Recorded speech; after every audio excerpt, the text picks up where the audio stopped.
Hello all. जो game आपण आता बघणार होतो 1972 साली खेळला गेला होता. खेळणारे खेळाडू आहेत पांढऱ्या बाजूला किक लॉन्जेवेग आणि काळ्या बाजूला रशीद नेजमेद्दीनोव.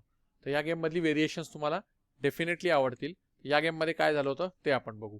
डावाची सुरुवात पांढऱ्या खेळाडूने केली होती. D4 उतरले, night F6, C4, G6, night C3, bishop G7, E4, D6, bishop E2, castle bye black, night F3, E5, castle by white, C6, rook B1, E takes D4, knight takes D4, rook E8, F3, D5, E takes D5 आणि surprisingly या परिस्थितीमध्ये प्यादानं मारता रशीदची चाल होती night text D5. आता जर तुम्ही परिस्थिती पाहिली तर C takes D5 रशीदने घोडा सॅक्रिफाईस केलेला आहे. ज्यानंतर क्वीन B6 आणि आता D4 घरावरच्या पांढऱ्या घोड्यावर काळा उंट आणि काळा वजीर असा डबल अटॅक आहे आणि त्या घोड्याला केवळ पांढऱ्या वजीराचा सपोर्ट आहे, दुसरा कुठला मोहरा सपोर्ट करू शकत नाहीये. त्याचे कारण उंटाचा E3 स्क्वेअर जो आहे तो काळ्या हत्तीने कव्हर केलेला आहे आणि पांढऱ्या घोड्याचा B5 स्क्वेअर हा काळ्या प्यादाने कव्हर केलेला आहे. म्हणून पांढऱ्या खेळाडूने देखील घोडा वाचवायचा प्रयत्न केला नाही. किंग H1 त्याने पहिल्यांदा राजा बाजूला घेतला. Queen takes D4, queen takes D4, bishop takes D4 आणि आता क्वीन एक्सचेंज झाली आहे. पण ज्यानंतर तुम्ही जर पाहिलं तर D4 घरावरचा काळा उंट हा प्रॉबब्ली या डावातला सगळ्यात पॉवरफुल मोहरा आहे. त्याचे कारण त्याने राजा शेजारचा G1 स्क्वेअर पूर्णपणे कव्हर केलेला आहे. या परिस्थितीत पुढची चाल होती bishop C4, bishop F5, bishop F5 ही चाल खेळून पांढऱ्या हत्तीवरती अटॅक आहे. पण पांढऱ्या खेळाडूची चाल होती D टेक्स C6. हा एक ट्रॅप आहे. जर या परिस्थितीमध्ये काळ्या खेळाडूने बिशप टेक्स B1 ही चाल खेळली तर पांढरा खेळाडू C टेक्स B7 ही चाल खेळू शकतो. आता काळा हत्ती ट्रॅप झालेला आहे. हे असं व्हेरिएशन आपल्याला बोर्डवरती बघायला मिळेल की जिथे एंड गेम मध्ये पांढऱ्या खेळाडूकडे 4 मोहरे आहेत आणि 5 प्यादी आहेत, तर काळ्या खेळाडूकडे 3 मोहरे आणि 4 प्यादी आहेत. म्हणजे मोहरेही कमी आहेत आणि प्यादीही कमी आहेत, ज्यामुळे पांढरा खेळाडू या पोझिशन म्हणून डाव जिंकण्याचे चान्सेस हे खूप जास्त आहेत. तर हे नको होतं, म्हणूनच D टेक्स C6 नंतर नाईट टेक्स C6 ही चाल पहिली खेळली. पांढरा हत्ती मारण्याआधी डेंजरस पांढरं प्यादा मारलेलं आहे. पुढची चाल होती knight E4, knight E5, bishop D5, knight D3, bishop G5, knight F2 check. आता नाईट F2 चेक ही परिस्थिती जी बोर्डवर आहे ती चेस मधल्या विंडमिल पोझिशन म्हणतात तशी परिस्थिती झालेली आहे, जिथे एक प्लेअर समोरच्या राजाला कंटिन्यू चेक देऊ शकतो. या परिस्थितीमध्ये पांढऱ्या खेळाडूची चाल होती रूक टेक्स F2. त्याने एक्सचेंज सॅक्रिफाईस केला. त्याचे कारण समजा नाईट F2 चेक यानंतर राजा वाचवायचा प्रयत्न केला असता आणि समजा लेट्स से राजा बाजूला घेतला तर काळ्या खेळाडूने पहिल्यांदा पांढरा घोडा मारला असता, ज्यानंतर राजाला परत आता आत जावं लागलं असतं. पुन्हा एकदा तुम्ही बघितलं तर आता डबल हत्तीनं ट्रॅप केलेला आहे आणि ही अशी परिस्थिती बोर्डवर आली असती जिथे तुम्ही पाहिलं तर आता काळा घोडा ट्रॅप झालेला आहे.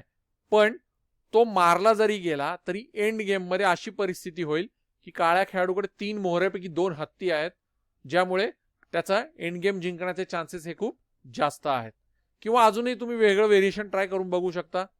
नाईट F2 चेक यानंतर समजा लेट्स से पांढऱ्या घोड्याने काळा घोडा मारला तर या परिस्थितीमध्ये उंट जो आहे तो पांढरा हत्ती मारेल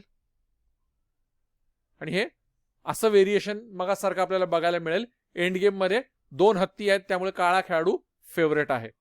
एकंदरीतच नाईट F2 चेक नंतर काळा घोडा मारला काय किंवा नाही मारला काय ही परिस्थिती अशी असू शकली असती. पण म्हणूनच एक्सचेंज सॅक्रिफाईस केलेला आहे. ज्यानंतर काळ्या खेळाडूची चाल होती बिशप टेक्स F2. खरं तर या परिस्थितीमध्ये अजूनही पांढरा घोडा काळा उंट मारू शकतो, पण पांढरा हत्ती अडकलेला आहे, म्हणून रूक D1. ज्यानंतर रशीदची चाल होती बिशप टेक्स E4. त्याने पहिल्यांदा तो घोडा मारला जो काळ्या उंटावर अटॅक करत होता. एफ टेक्स E4 आणि आपण मगाशी दाखवली तशी परिस्थिती आता बोर्डवर निर्माण झाली आहे. 2 हत्ती असल्यामुळे काळ्या खेळाडूची परिस्थिती जास्त फेवरेट आहे. रुक A2 C8, bishop text B7, रुक C2, रुक D7, बिशप H4 आणि बिशप H4 ही चाल खेळल्यानंतर काळ्या खेळाडूने आपली हार मान्य केली. पांढऱ्या खेळाडूने आपली हार मान्य केली. त्याचे कारण, समजा बिशप टेक्स H4 ही चाल खेळली असती तर मोठी चूक झाली असती. रुक C1 आणि हा चेकमेट रोखणं अशक्य होतं. फार तर फार हत्ती आणि उंट मध्ये आले असते आणि हा अशा प्रकारचा चेकमेट आपल्याला बघायला मिळाला असता. म्हणजेच बिशप H4 नंतर पांढरा उंट जो आहे तो C1 H6 हा जो डायगोनल आहे तो सोडू शकत नव्हता. म्हणून त्याने समजा उंट बाजूला घेतला असता.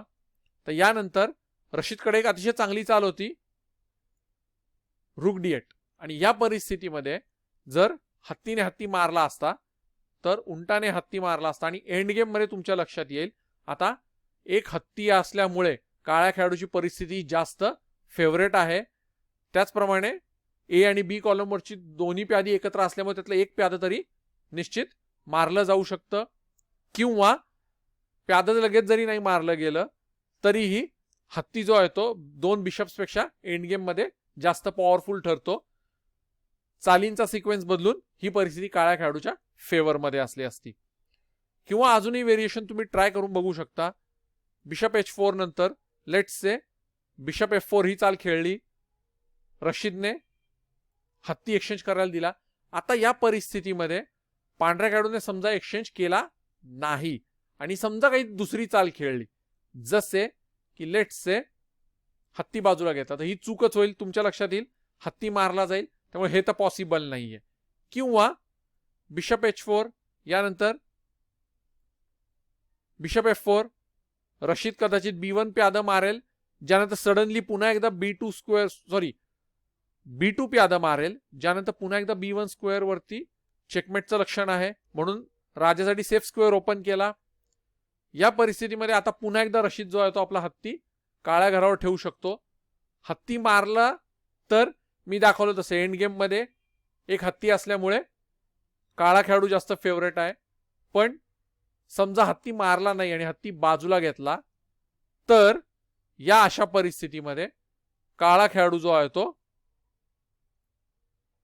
हा अशा प्रकारचा चेक देऊ शकतो. राजाला पुढे जावं लागेल आणि रुक B2 B1 ही अशी परिस्थिती बोर्डवर येऊ शकते जिथे एखादी चाल जरी चुकली तरीही पांढरा राजा चेकमेट होऊ शकतो. म्हणजे एक रॅन्डम चाल म्हणून दाखवतो. लेट्स से एक रॅन्डम चाल म्हणून A3, तर हा असा चेकमेट आपल्याला बघायला मिळेल. किंवा रुक B2 B1 यानंतर चेकमेट रोखायचे ऑप्शन्स भरपूर आहेत. पण एकंदरीत ही परिस्थिती तुम्ही बघितल्यावर तुमच्या लक्षात आला असेल की पांढरा राजा अतिशय कोपऱ्यात अडकलेला आहे, त्याची पोझिशन एकदम खराब आहे. त्याचप्रमाणे एंड गेम मध्ये 2 हत्ती असल्यामुळे रशीदची पोझिशन जास्त स्ट्रॉंग आहे. तुम्ही खरोखरच कुठल्याही चाली जरी खेळल्या तरी चालींचा सिक्वेन्स बदलला जाईल. बट या परिस्थितीमध्ये ही गेम पूर्णपणे रशीदच्या फेवरमध्ये होती. म्हणजे लेट्स से एक सेफ स्क्वेअर जरी ओपन करायचा म्हटलं आणि लेट्स से प्याद पुढे घ्यायचा प्रयत्न केला तर तुमच्या लक्षात येईल हे पण चेकमेटच होईल, कारण हा असा चेक बसेल, फार तर फार हत्तीमध्ये येईल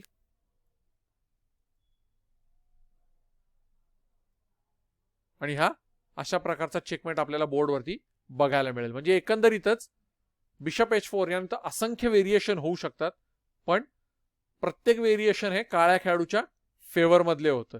म्हणूनच पांढऱ्या खेळाडूने आपली हार मान्य केली.